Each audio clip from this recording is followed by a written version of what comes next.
This is Climate One. I'm Greg Dalton. We're living in a new age of huge wildfires driven by climate. We have been altering the Earth, including the atmosphere, ever since the last glaciation ended. But the whole process went on afterburners when we began burning fossil fuels. Our tools haven't changed much, but the fires have. Through a good part of my career, the time when fire burned was mostly during the daytime, and then there would be opportunities to do fire suppression at night. Now some big fires burn 24 hours a day. So how do we make our landscapes and communities resilient to fire? We need to make sure that when the fires reach communities, which they will, that communities are protected, that homes don't burn, that people and their animals can evacuate safely, and they have the assistance to do that.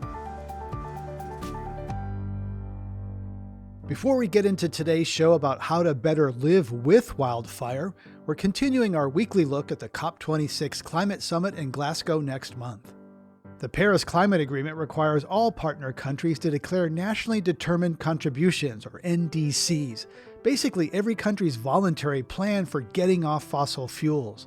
The plans need to show that their climate targets are in line with the international goal of limiting global warming to under 2 degrees Celsius, and ideally under 1.5 degrees.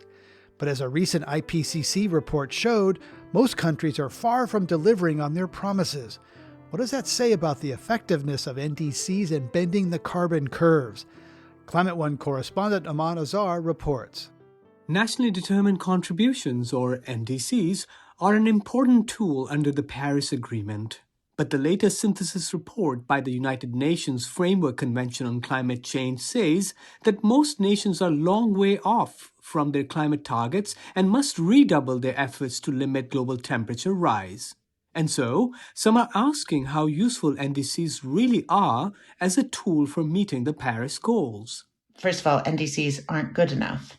We had a recent report from the UN Framework Convention on Climate Change that drew heavily from the work of the science, saying that we're on a pathway to 2.7 degrees temperature increase by the end of the century, which is nowhere near the 2 degree or even 1.5 degree goal of the Paris Agreement. That's Kelly Kazire, Vice President for Global Climate at the national nonprofit Environmental Defense Fund. And then the second thing I think we've learned is that to be credible, NDCs must not only be set, but they must be implemented.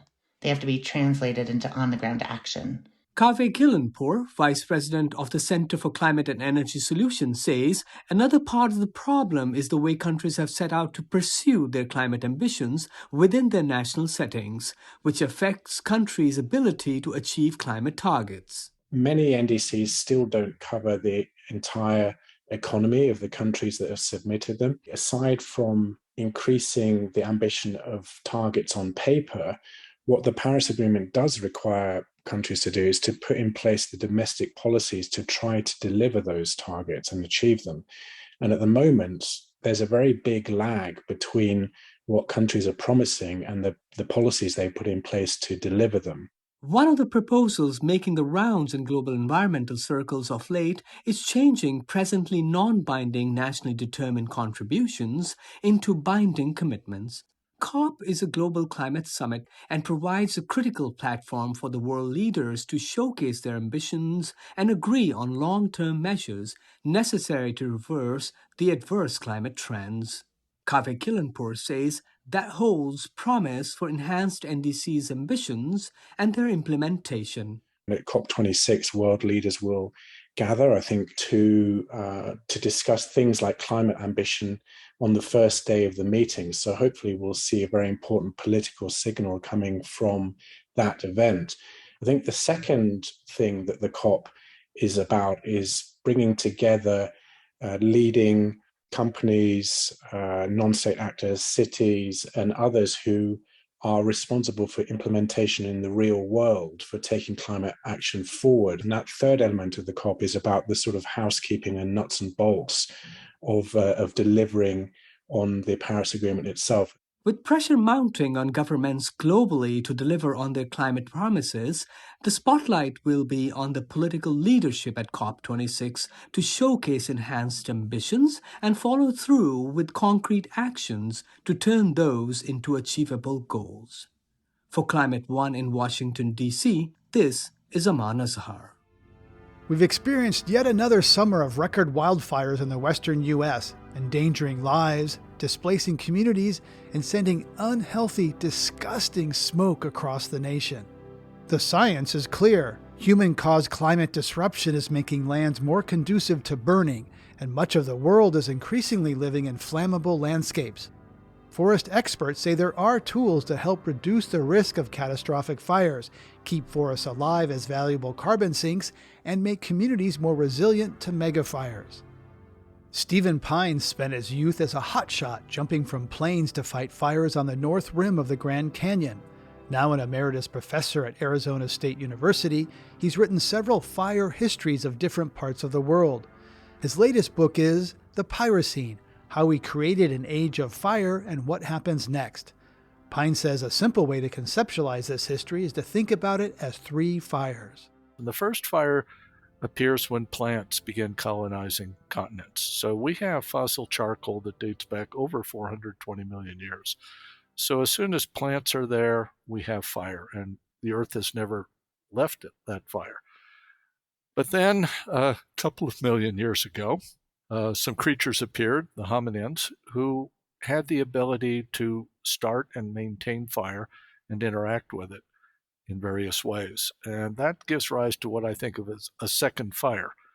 We often speak of a second nature, the way human artifice has remade first nature into a new kind of landscape. And that's really what fire is about. We began domesticating fire. We use it for all kinds of things, for aboriginal economies, for agriculture. We now have a species monopoly over fire. So we are a uniquely fire creature. The Earth is the only planet we know with fire on a uniquely fire planet. And we have been altering the Earth at a large scale, including the atmosphere, ever since the last glaciation ended. But the whole process went on afterburners when we began burning fossil fuels, or what I think of as lithic landscapes, because all of our fire practices of second fire all had ecological checks and balances. There are barriers and buffers. But when we go to third fire and we begin going into lithic landscapes, all those old checks and balances are gone. And at that point, the whole process has broken the boundaries. And our human quest for fire has normally been one about finding things to burn and new ways to burn it, to get things out of that.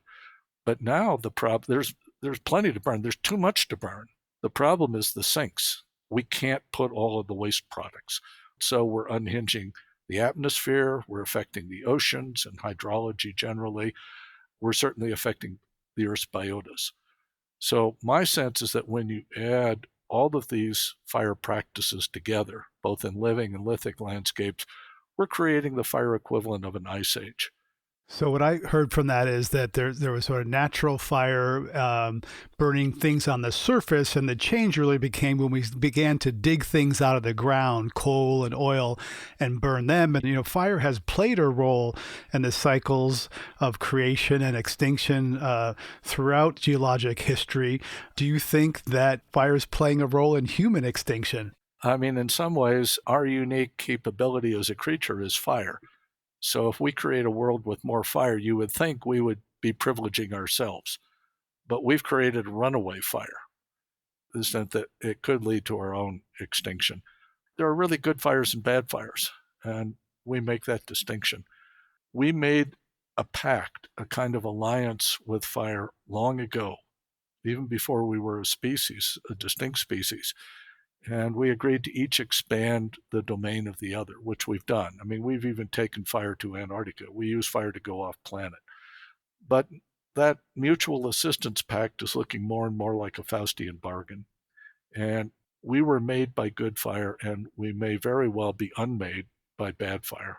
We hear these days a lot about so-called cool burns that indigenous people started as a way of stewarding the lands on which they live. Tell us about Aboriginal fire and also how that might relate to other elements such as air, water, and earth. So how did people for so long live with fire? And why are the megafires that we see around the planet now, these really feral flames that are blasting over what appeared to be mature countries. Why are they limited to developed countries? It is really a pathology of a fossil fuel civilization. And not only because that affects climate, but it also affects how we live on the land, how we organize our landscapes, how we get our power, and the rest of it. So, how did we do it before? In many ways, fire is a relationship. It's not just a tool. It requires tending, it requires training.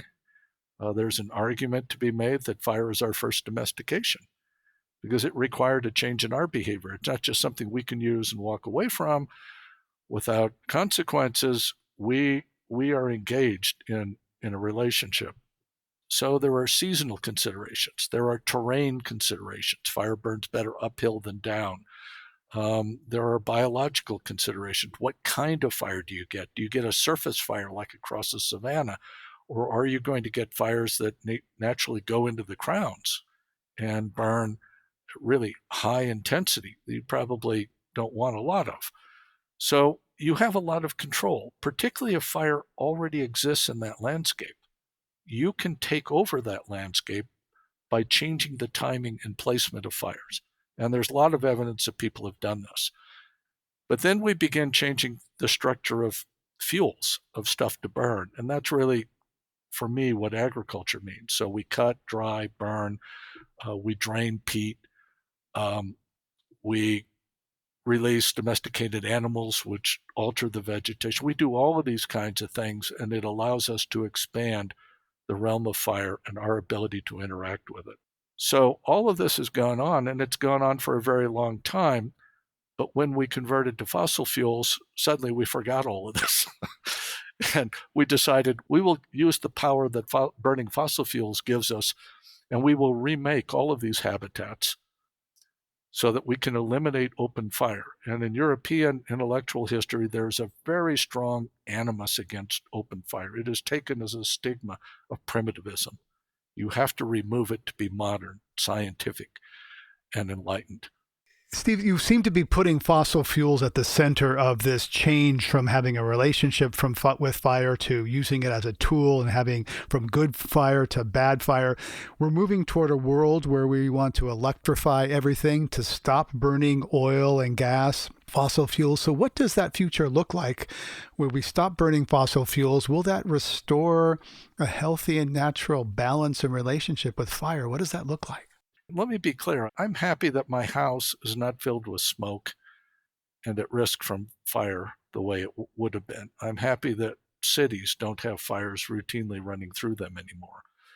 All of that, I think, could be considered an advance, but we tried to project that same set of conditions onto the countryside and then onto wildlands. And at that point, it has been disastrous because they need fire in many cases. They need the right kind of fire, and we completely disrupted it.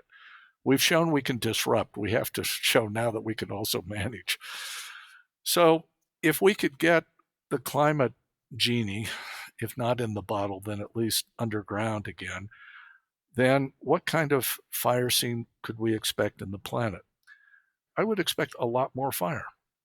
One of the paradoxes of our current state is that despite all of these megafires, and sort of feral flames rampaging across the countryside, the amount of burning on the planet is actually declining.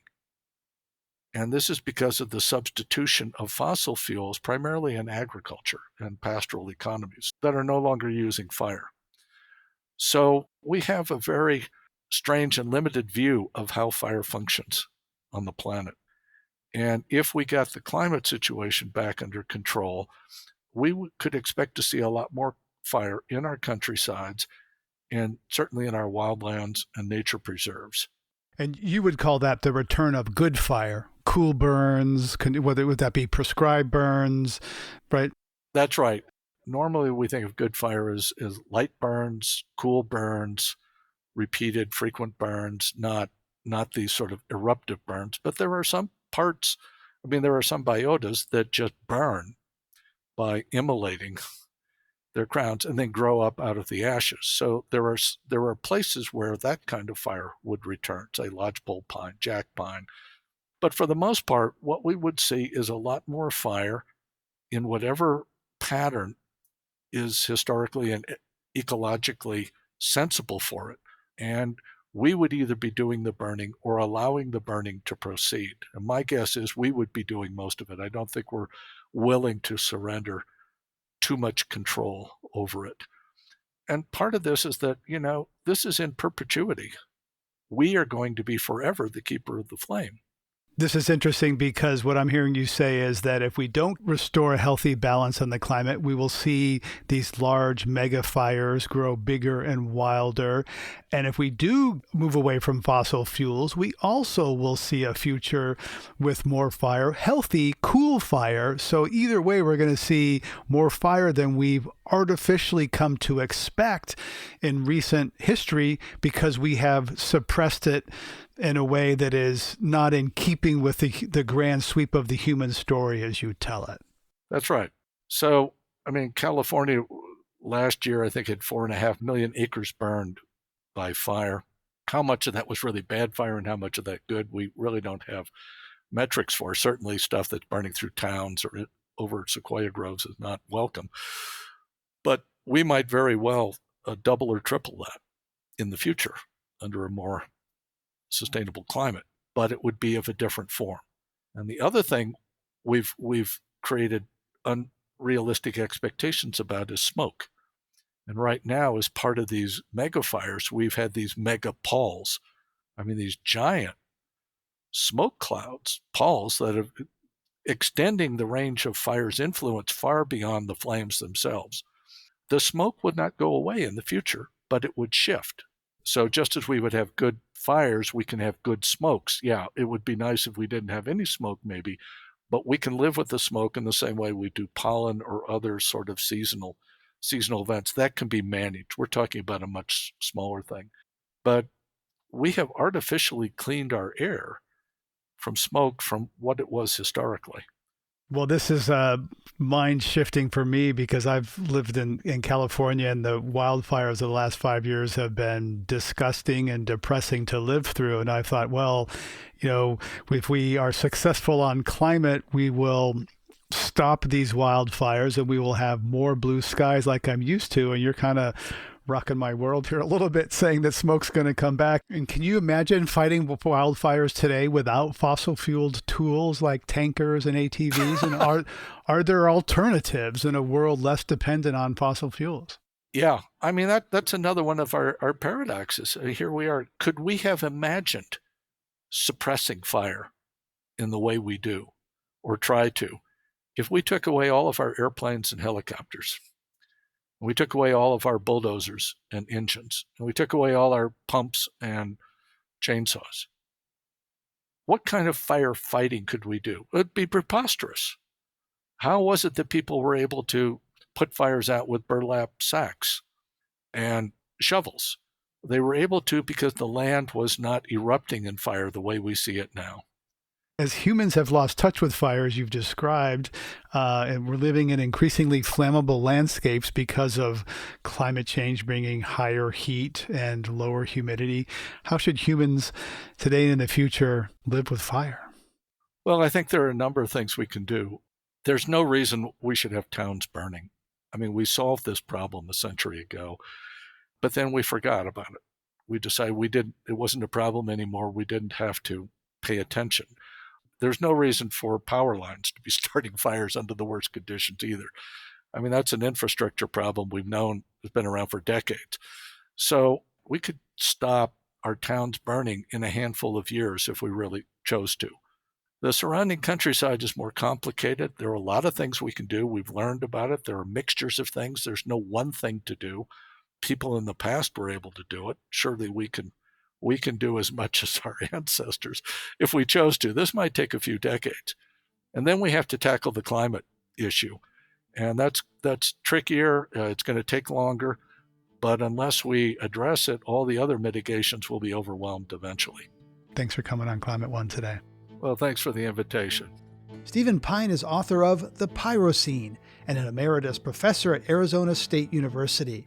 Coming up, how climate has changed the kinds of fires we're now experiencing. I started fighting fire in 1975, and The difference between fire behavior in the mid-70s and the fire behavior we're observing now because of longer burning periods and higher temperatures, drier fuels, is absolutely astounding. That's up next when Climate One continues.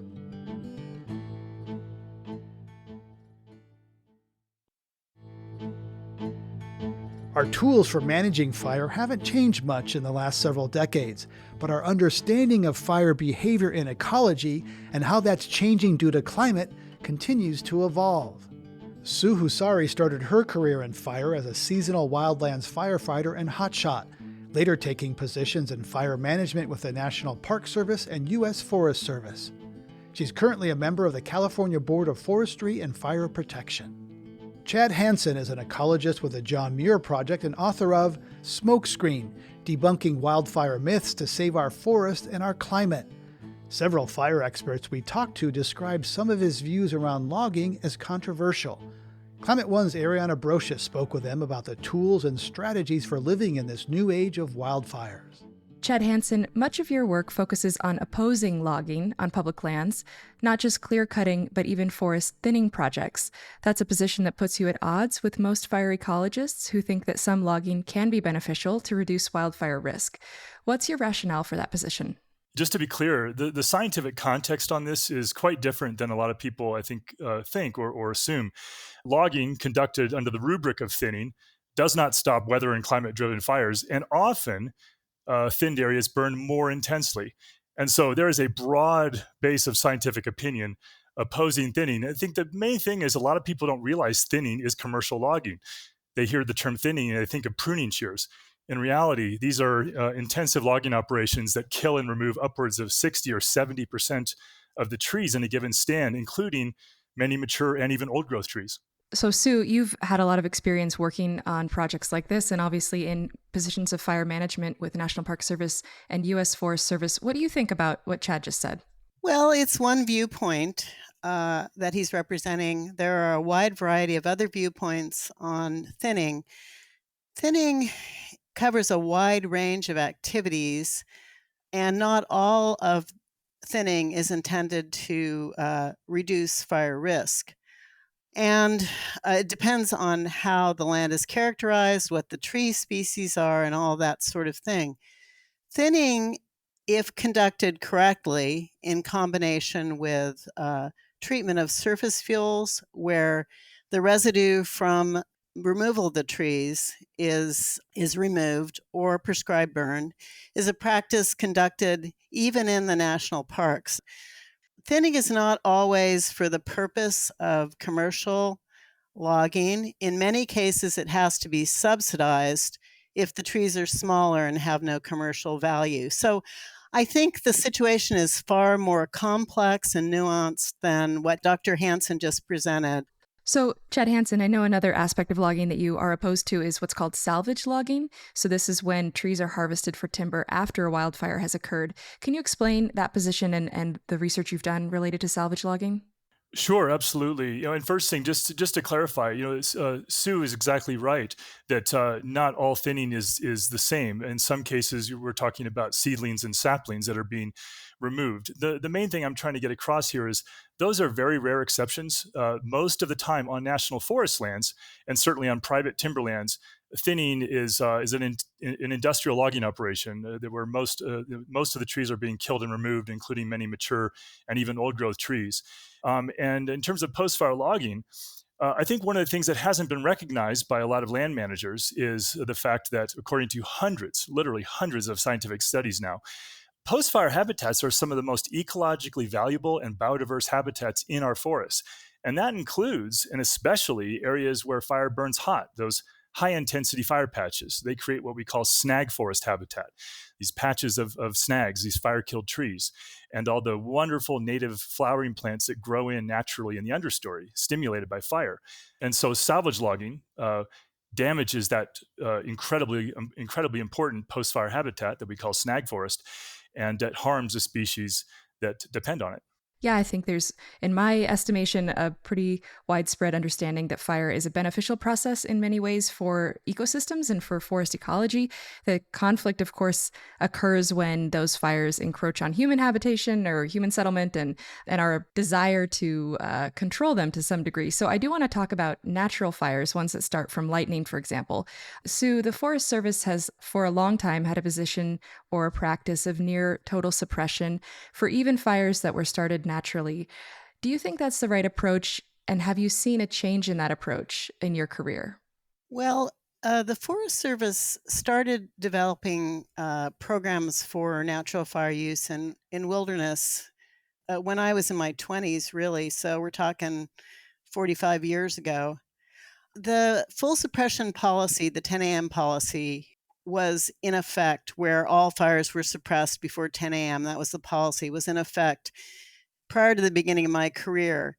And the Forest Service and the Park Service position on management of lightning fires has evolved over the years.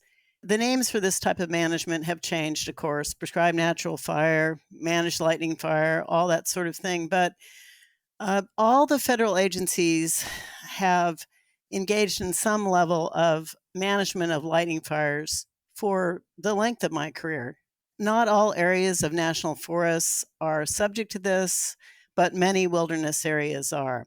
Yeah, let me follow up on that because I think the understanding I have is that it's actually really difficult for some federal agencies to let natural fires burn for some of the reasons having to do with, getting close to towns and property and things like that, or even just smoke. Do you think that that's the case? I mean, is there pressure on the agencies to put them out all the time? Well, there's always pressure because of smoke in particular. And there are a lot of areas where letting natural fires burn is just not practical. It depends on the land classification for the Forest Service. Generally, areas that are being managed for timber production, that's not an option. But there are large areas. Some of the pioneering programs to manage lightning fire got started in the national forest system, for example, in the various wilderness areas up in the northern part of the country. Of course, the earliest natural fire programs were in Yosemite National Park and Sequoia and Kings Canyon National Parks. Those have been in place for many, many years. But there are conflicting societal values that frequently make use of natural fire and also of prescribed fire difficult.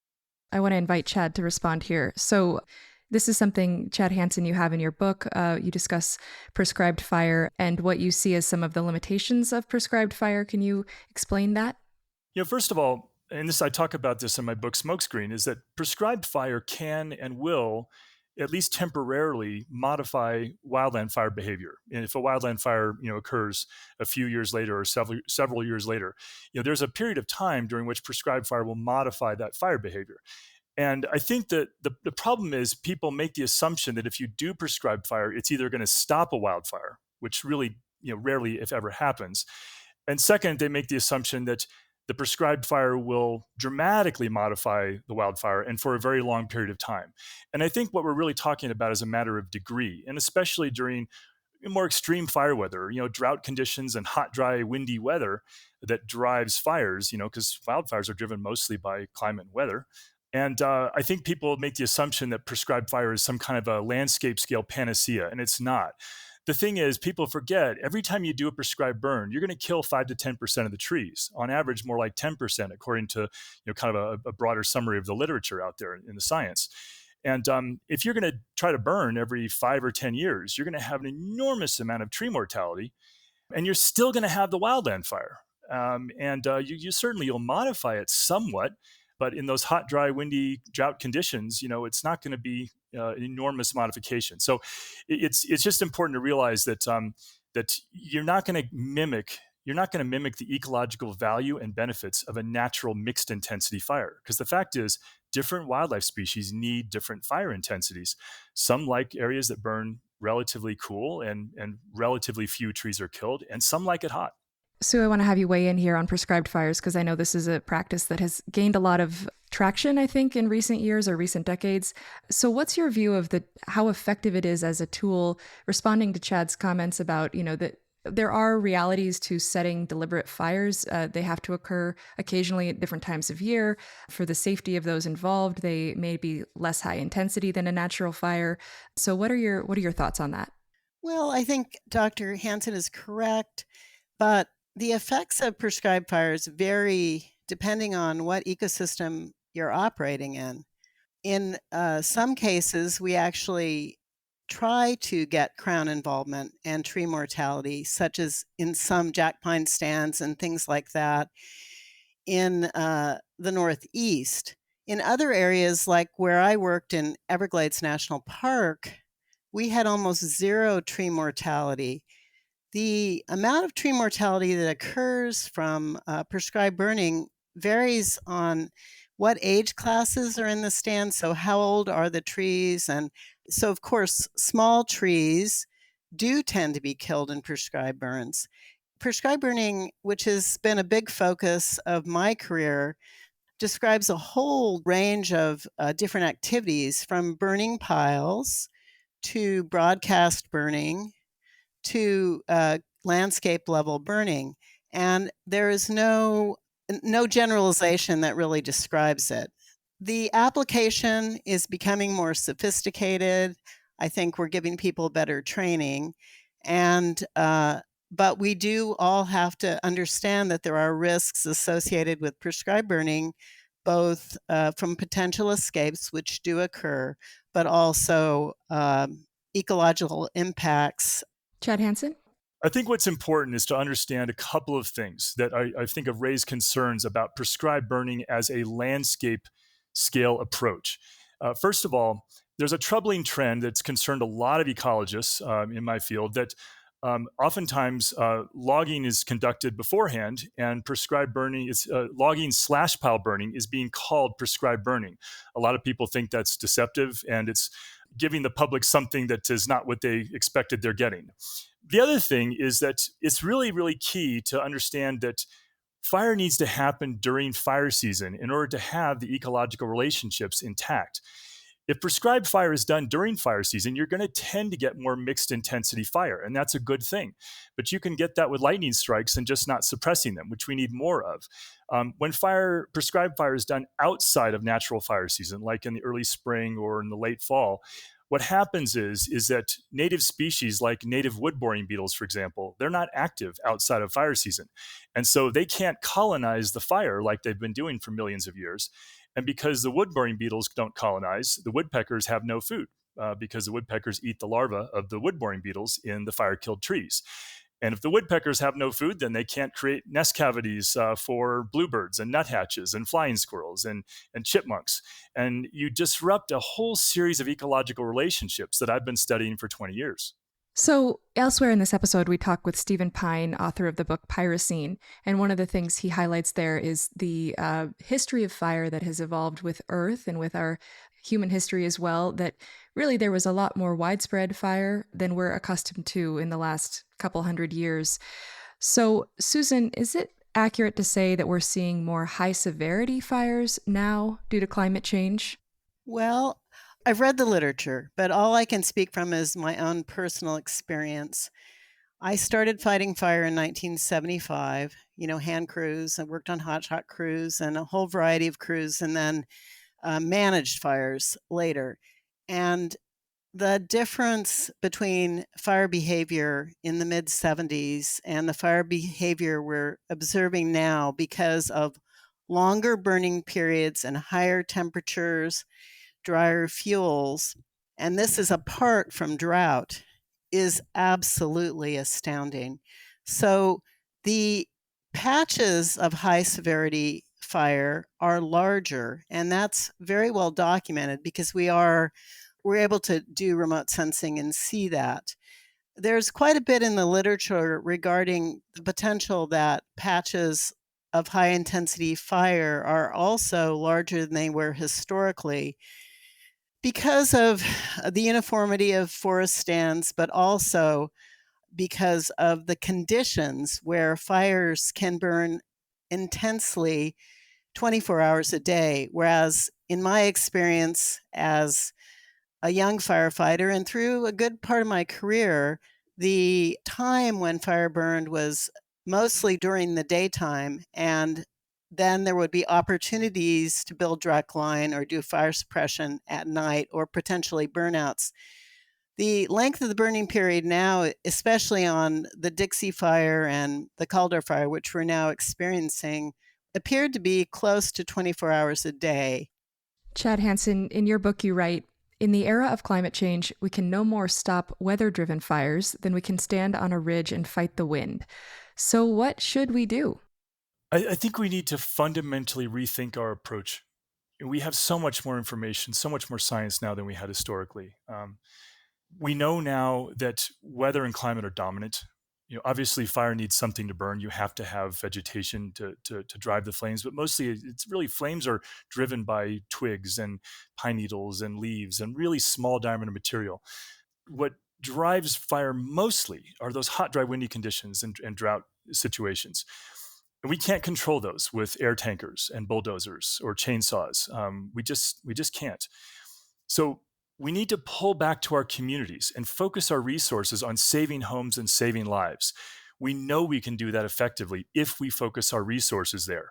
We're not doing that currently. Right now, the great majority of our resources are being focused on backcountry fire suppression and backcountry logging, usually under the euphemisms like thinning or fuel reduction.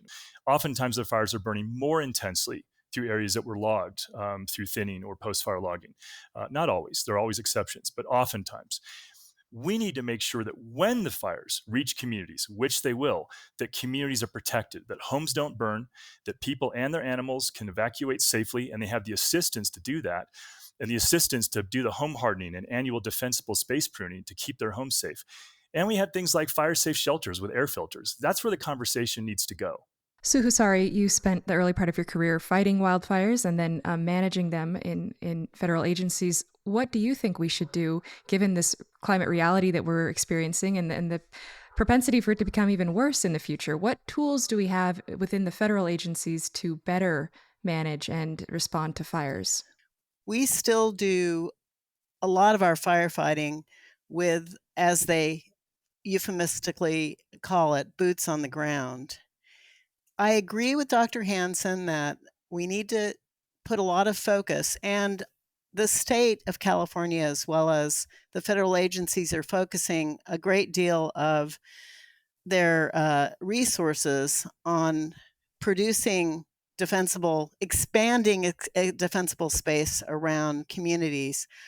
I believe that a lot of the most important work that we do is with communities to help people work on their defensible space around their houses, to provide ingress and egress from subdivisions, to educate the public and local government on where and when new communities should be built, where the safest places are.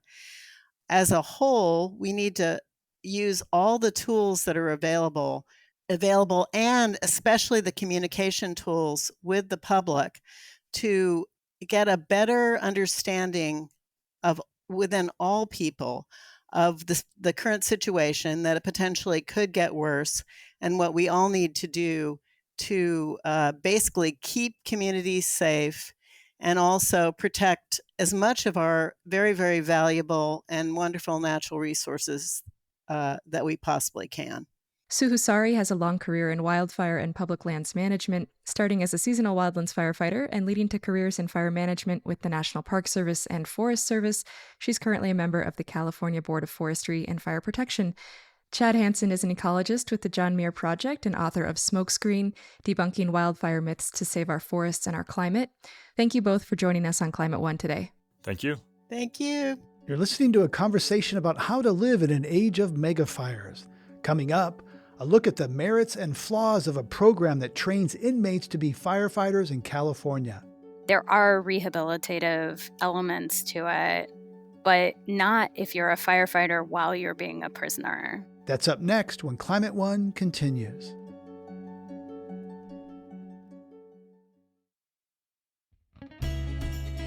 We're talking about living in this new era of huge wildfires and how to respond to it.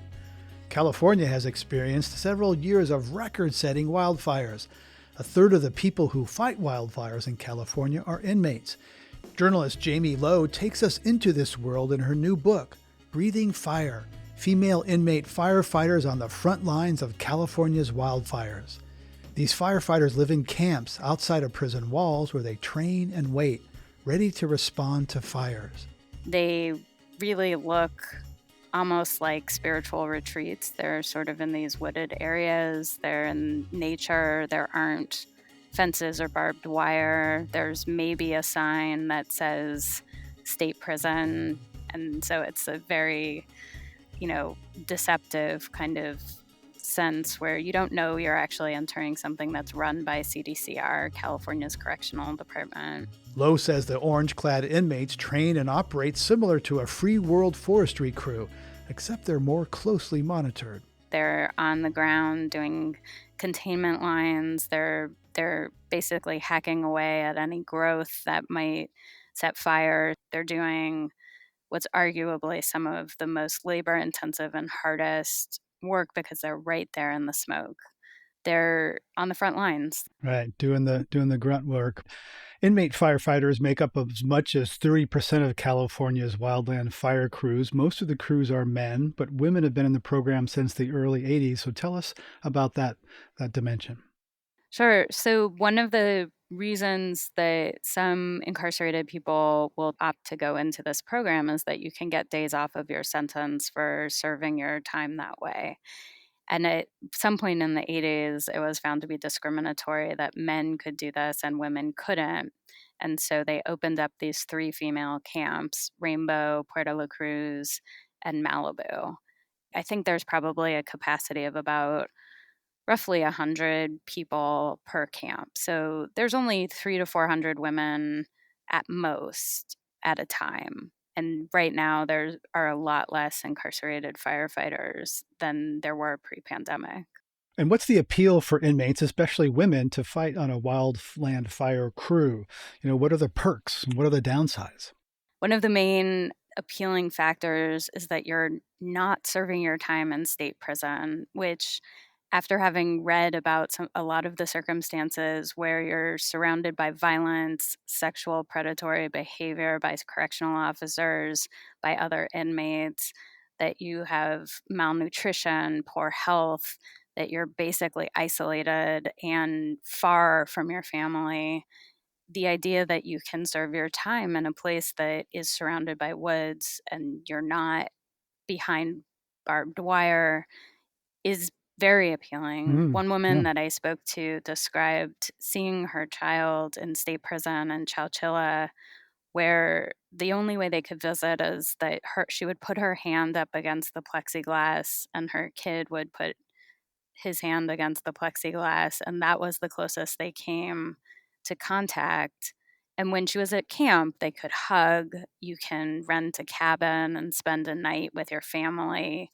There's something that's slightly more humane. And I think that I don't think that women or men, and there are juvenile camps too, I don't think that they're necessarily opting to risk their lives. I think they're opting out of a certain kind of dehumanizing torture that we've come to accept as what our prisons and jails are. Right. And then the downsides, are they aware of the potential health risks, other sorts of things like that?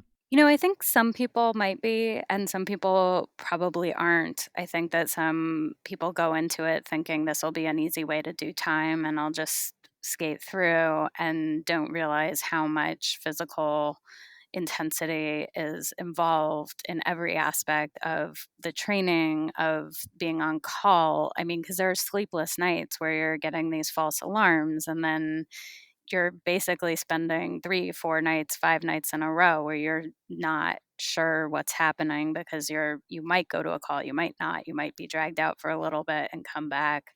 And then that's not even to talk about the intensity of being on the fire line for weeks at a time. Sure. Tell us about Shauna Lynn Jones, one of the inmate firefighters you profile in the book. So she was actually where I started.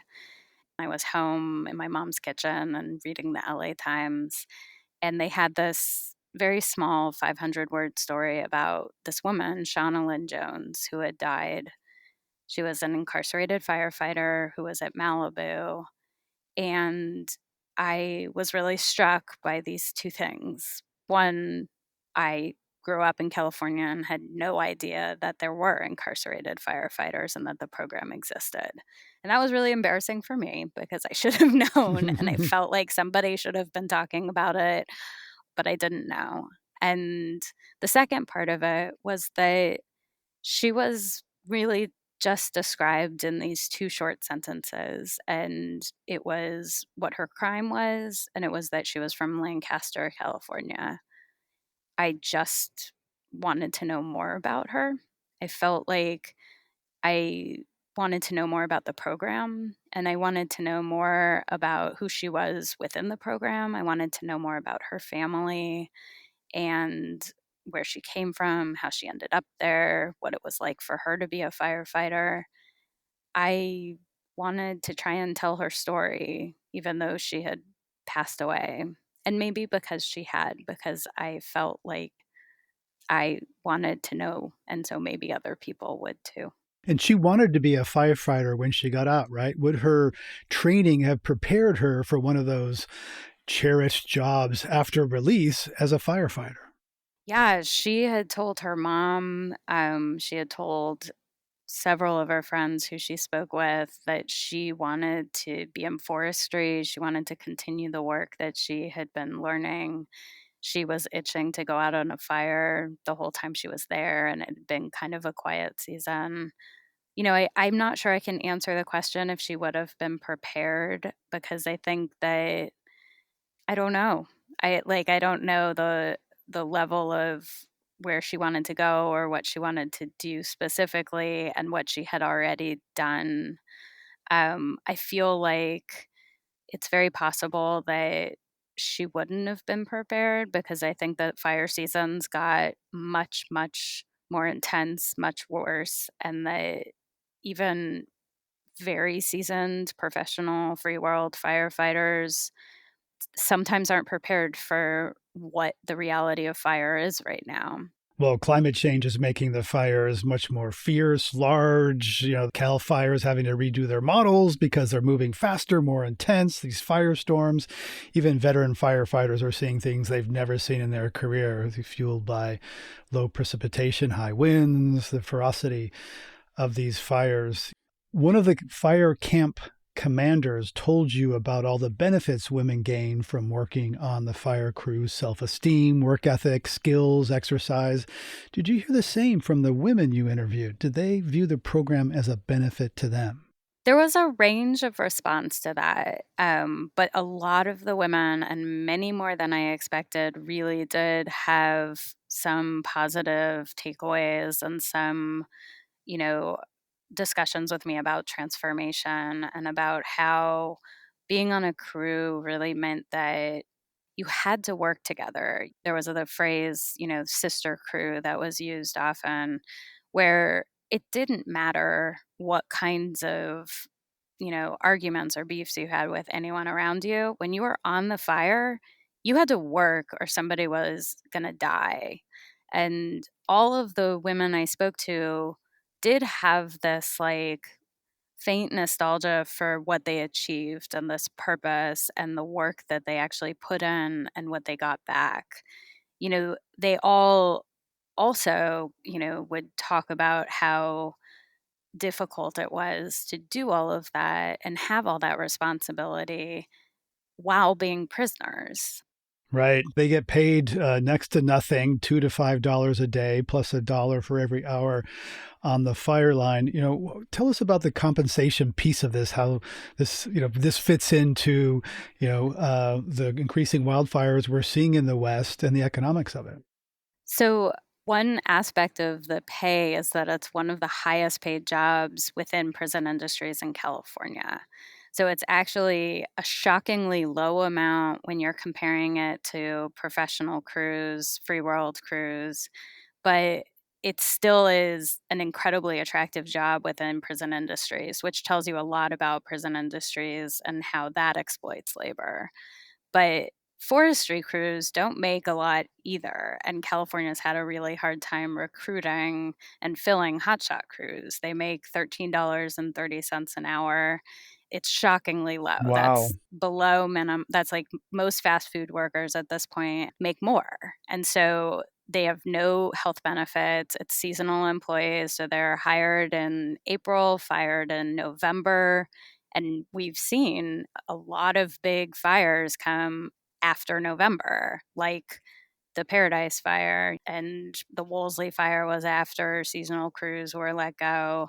We have to start rethinking how we're approaching staffing, how we're approaching all of the ways that we look at fire and address fire and manage it, because we can't fight it anymore. It's clearly a reality that's part of California. And California passed a law trying to make it easier for prison firefighters to become professional firefighters, but it apparently was a well-intended but not well-written law allowing for that pathway from a prison firefighter. Where does that stand now? I don't know exactly where it stands. I mean, Governor Newsom signed it into law last September, and the idea was to expedite expungement. Expungement of criminal records so they could get jobs, right?